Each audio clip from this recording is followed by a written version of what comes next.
Reinforcement आ गई है और बस पाकिस्तान के सैनिकों के पैर उखड़ गए। वहाँ से 3-4 जगह से जब मैंने फायरिंग किया तो वहाँ से भाग खड़े 3-4 मीटर तक रेंगता हुआ आगे बढ़ा तो देखा ऊपर का उनका पूरा डिप्लॉयमेंट। वहाँ पर उनके टेंट लगे हुए थे, सामने वेपन्स थे, वो सब कुछ पूरी इन्फॉर्मेशन कलेक्ट करने के बाद, क्योंकि उस समय जहन के अंदर एक ही चीज़ थी, उस नीचे वाले पोस्ट को अपने साथियों को बचाना। मैं वापस मुड़ा और अपने साथियों के पास जब गुजर रहा था तब मुझे आभास हुआ कि हो सकता है कि मेरा साथी मेरी तरह कोई जीवित होगा। वो जुनून, वो जोश कुछ अलग ही हो। एक सैनिक अपने साथी को बचाने के लिए बहुत कुछ कर सकता है। मैं खुद चलने के लिए मजबूर था, लेकिन अगर मेरा साथी को जिंदा होता उसको कंधे पे डाल करके नीचे लाने की मेरे पास हिम्मत थी। आकर के देखा तो मेरे साथी का किसी का पूरा ये सिर फटा हुआ बाहर था, किसी के पूरे फेफड़े बाहर निकले हुए। बहुत देर रोया बैठ करके उनके पास में। रोते रोते फिर अपने आप को संभाला कि हम इतने जवान इस टास्क को पूरा करने के लिए चले हैं और आखिर में मैं बचा हूँ, तो मेरा भी ये दायित्व, ये कर्तव्य बनता है कि खून के आखिरी कतरे तक अपने इस टास्क को जरूर मैं अंजाम दूं। चुपचाप पड़ा रहा, सोचता रहा कि नीचे कैसे जाऊं, क्योंकि कोई रास्ता नजर नहीं आ रहा। हाथ की पूरी हड्डी बाहर निकल गई। ये टकराने, जब आपस में हड्डियां टकराने लगी तो कुछ दर्द शुरू हो गया। इस हाथ को ऐसे बांधने की कोशिश करी, लेकिन मेरे से हाथ इतनी शरीर के अंदर कंपन पैदा हो गया। फिर मुझे लगा ये हाथ कट गया, इसको तोड़ करके फेंक देता हूँ। तो इसको ऐसे पकड़ करके झटका मार करके तोड़ने की कोशिश करी, लेकिन टूटा नहीं।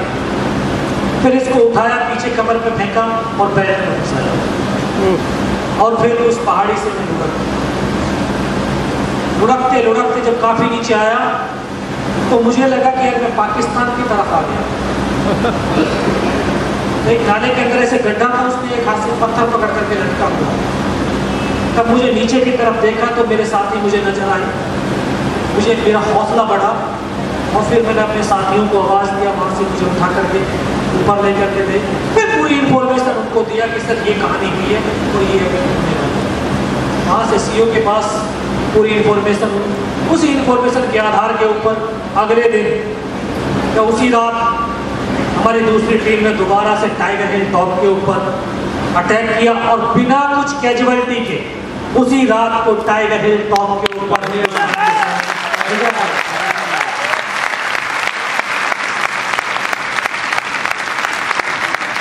टाइगर हिल कारगिल युद्ध का टर्निंग पॉइंट था।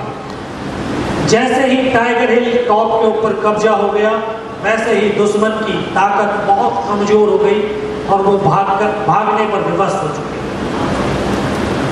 उसके बाद हिंदुस्तान की सेना ने अपने अपनी ऊंची ऊंची चोटियों के ऊपर कब्जा किया और पाकिस्तानियों को खदेड़ दिया। मैं वहां से हॉस्पिटल गया और 16 महीने के ट्रीटमेंट के बाद फिर वापस अपने सेना के अंदर सेवारत हूँ और अपने देश की सेवा कर रहा हूँ।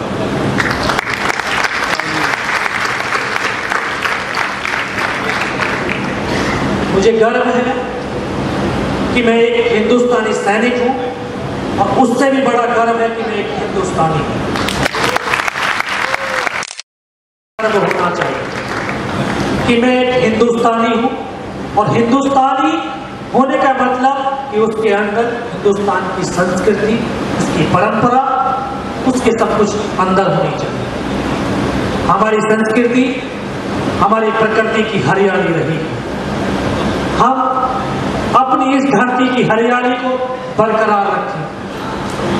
ये एक आपके लिए ही नहीं, एक फौज के लिए भी ये पेड़ पौधे बहुत अहमियत रखते हैं कि जिस धरती के ऊपर पेड़ पौधे सबसे ज्यादा होंगे, वहां फौज को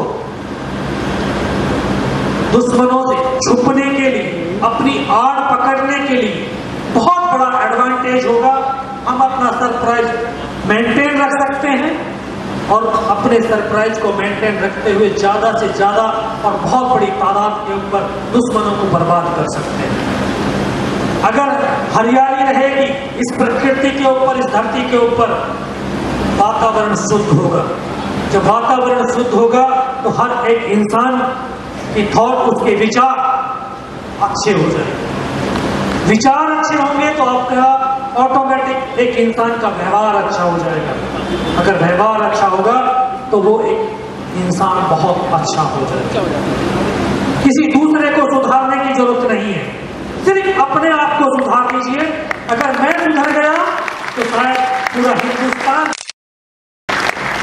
दूसरे को कहने की आदत हमारे अंदर बहुत हो चुकी है कि दूसरे ने फलाने में ये किया, ठिकाने में ये किया, लेकिन अपने आप अंदर झांक करके देखें कि मैंने क्या किया। हम देश से बहुत बड़ी अपेक्षाएं रखते हैं, बहुत बड़ी अपेक्षाएं रखते हैं कि देश हमें ये देगा, देश हमें वो देगा। अपने देश को जननी और जन्मभूमि, जननी और जन्मभूमि ये एक इंसान की पहचान है, उसका आधार है। और उस आधार को, उस पहचान को हमें कभी गुमनाम नहीं होने देना चाहिए। मेरे साथियों, हम इस धरती पर हैं तो कुछ ना कुछ हमारा मकसद होगा, तब भी हम इस धरती पर हमें अपने आप को पहचानना होगा, ताकि हम अपने इस जीवन रूपी मिशन को समझ करके आगे बढ़ सकें। तभी हमारा देश, हमारी दुनिया बहुत ताकतवर बनेगी। इन शब्दों के साथ आपके आखिर में यही कहूंगा कि कर्मवीर को कोई रोक नहीं सकता है करने से, और उसको कौन मार सकता है जो कभी न डरता हो मरने से। जय हिंद, जय भारत।